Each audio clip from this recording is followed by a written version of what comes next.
குருச்சேத்திர யுத்தம் முடிந்த பிறகு அஸ்தினாபுரத்தை சுற்றி பார்த்துக் கொண்டிருந்தால் திரௌபதி. ஆனால் அங்கு ஒரு சில ஆண்கள் மட்டுமே காணப்பட்டனர். மேலும் அனாதைகளும் விதவைகளும் அழுதபடியே நகரில் உலா வந்து கொண்டிருந்தனர். அப்போது கிருஷ்ணர் அங்கு வந்தார். திரௌபதியின் மனதில் இருந்த என்ன ஓட்டத்தை புரிந்து கொள்கிறார். உன் பழிவாங்கும் எண்ணம் நிறைவேறியது, நீ வெற்றி பெற்றுவிட்டாய் என திரௌபதியிடம் கிருஷ்ணர் கூறினார். அப்போது திரௌபதி, இந்த போருக்கு நான் மட்டும்தான் காரணமா என் மீது பழி போடுகிறீர்கள் என்றால், இங்கு நடந்த அத்தனை அவலங்களுக்கும் நீ மட்டும்தான் காரணம் என்றார் கிருஷ்ணர்.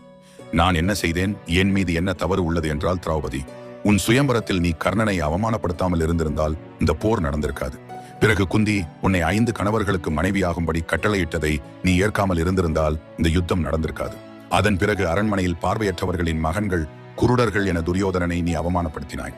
அவ்வாறு நீ கூறாமல் இருந்திருந்தால் சபையின் நடுவே நீ உன் மானத்தை இழந்திருக்க மாட்டாய். இந்த போரும் நடந்திருக்காது. பல நேரங்களில் நாம் பேசும் வார்த்தையால் தான் துன்பம் ஏற்படுகிறது என்றார் கிருஷ்ணர். இதை கேட்ட திரௌபதி மனம் உடைந்து கண்ணீர் விட்டு அழத் தொடங்கினாள்.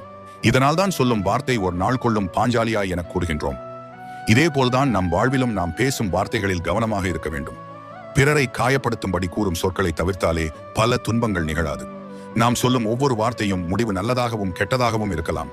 பேசும் வார்த்தையில் கவனம் தேவை.